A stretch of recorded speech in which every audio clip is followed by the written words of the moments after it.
السلام علیکم خواتین و حضرات، آج میں آپ کو ایک سچی خوفناک اور پراسرار کہانی سناتا ہوں۔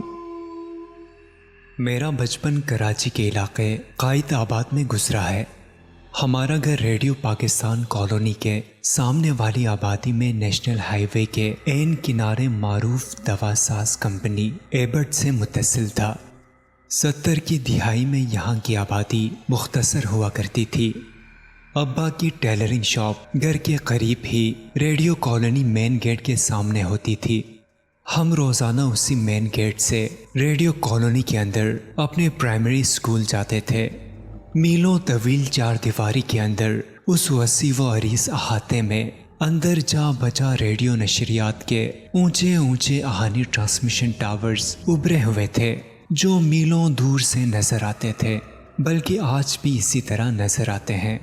ریڈیو ملازمین کی رہائشی کالونی بھی اسی چار دیواری کے اندر تھی اور اس کے عین وسط میں ہمارے پرائمری اسکول کی خوبصورت عمارت تھی۔ اس اسکول میں ریڈیو ملازمین کے بچے بھی پڑھتے تھے اور باہر سے آنے والوں پر بھی کوئی پابندی نہ تھی۔ ان دنوں کراچی میں بارشیں بہت زیادہ اور بڑی موسلا دھار ہوتی تھیں۔ بارش کے بعد کئی دن نشیبی جگہوں پر پانی کھڑا رہتا تھا۔ ریڈیو کالونی سے برساتی پانی کی نکاسی ایک نالے کے ذریعے ہوتی تھی جو ہماری آبادی کے درمیان میں سے گزرتا ہوا ملیر ندی تک جاتا تھا۔ یہ برساتی نالا عام دنوں میں تو ہمارے گھروں کی نکاسی آب کا ذریعہ ہوتا تھا، البتہ برسات کے دنوں میں اس میں ریڈیو کالونی سے بہہ کر آنے والا تیز رفتار مٹیالہ پانی گرجتا شور مچاتا بہتا تھا۔ ہمارے گھر کی مغربی دیوار اس نالے کے عین اوپر تھی۔ نکاسی آب چونکہ اسی طرف ہوتا تھا، اس لیے ہمارا غسل خانہ اور بیت الخلا بھی اسی دیوار کے ساتھ تھے۔ ہم 5 بہن بھائی تھے۔ حبیب اللہ ہم میں سب سے چھوٹا تھا۔ امی ابا کہیں جاتے تو اسے ساتھ لے کر جاتے اور ہم چاروں گھر پر رہتے تھے۔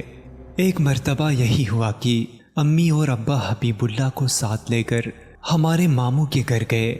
وہاں سے واپسی تک انہیں اتنی دیر ہو گئی کہ قائد آباد آنے والی بس نہ مل سکی، چنانچہ مجبوراً انہیں صبح تک وہیں رکنا پڑ گیا۔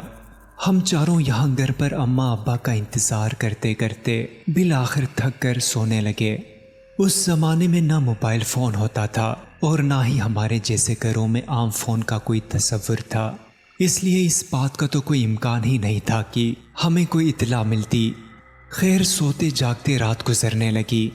یہ سردیوں کے دن تھے۔ باہر نیشنل ہائی وے پر بھی ٹریفک جلد ہی ختم ہو گیا اور ہر طرف سناٹا چھا گیا۔ ہم تقریباً سبھی نیند کی آغوش میں تھے کہ اچانک کسی آواز سے میری آنکھ کھل گئی۔ میں نے محسوس کیا کہ وہ پانی گرنے کی آواز ہے۔ پہلے تو میں نے سنی انسنی کر دی، لیکن پھر غور کیا تو اندازہ ہوا کہ پانی گرنے کی آواز برساتی نالے والی دیوار کی طرف سے آ رہی تھی۔ یوں لگتا تھا کہ جیسے کوئی بالٹی سے اپنے جسم پر مگے سے پانی بہا بہا کر نہا رہا ہے۔ میں تو حیران رہ گیا۔ اس زمانے میں گھروں میں عام طور سے چھتوں پر پانی کی ٹینکیاں نہیں ہوتی تھیں۔ استعمال کا سارا پانی باہر سرکاری نلکوں سے بھر کر لایا جاتا تھا اور بالٹیوں، ڈرموں یا مٹکوں میں ذخیرہ کیا جاتا تھا۔ ہمارے گھر میں بھی یہی صورتحال تھی۔ جب ٹینکیاں نہیں تھیں تو سردیوں میں گیزر کا بھی کوئی تصور نہیں تھا۔ پانی گیہ کے استعمال شدہ ٹین کے ڈبے یا کنستر میں گرم کیا جاتا تھا اور اسے ٹھنڈے پانی کے ساتھ بالٹی میں ملا کر نہاتے تھے۔ تو یہ ان سردیوں میں آدھی رات کو کون یوں ٹھنڈے پانی سے نہا رہا ہے؟ میں چونک کر اٹھ بیٹھا، اپنے دائیں بائیں دیکھا تو باقی بہن بھائی بھی میرے قریب ہی سو رہے تھے۔ غسل خانے میں سے بدستور پانی کے مگے پر مگا بہنے کی آواز آئے جا رہی تھی۔ اب تو ڈر کے مارے میری گگی بن گئی۔ یا اللہ، یہ کون ہے؟ میں نے بغیر آواز نکالے بڑے بھائی عبداللہ کو آہستہ سے ہلایا جلایا۔ 2-3 مرتبہ ہلانے پر وہ اٹھ بیٹھے اور میری طرف ناراض نظروں سے دیکھ کر بولے، کیا بات ہے؟ میں نے انہیں غسل خانے سے آنے والی پانی گرنے کی آواز کی طرف متوجہ کیا۔ وہ چند لمحے تو میری بات سمجھ ہی نہ پائے، لیکن جب میں نے دوسری چارپائی پر گہری نیند سوتی ہاجرہ باجی اور زینب باجی کی طرف اشارہ کیا تو عبداللہ بھائی کو فوراً ہی صورتحال کی سنگینی کا اندازہ ہو گیا۔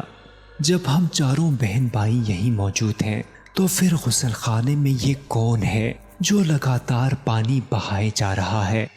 پھر جتنا پانی بہایا جا رہا تھا اتنا تو غسل خانے کی بالٹی میں بھی نہیں ہوتا تھا۔ اب تو ہم دونوں بھائیوں کا ڈر کے مارے برا حال ہو گیا۔ عبداللہ بھائی اٹھے اور آہستہ سے بڑی بہن کو جگا کر اس طرف متوجہ کیا۔ اب تو ہم چاروں خوف سے کانپنے لگے۔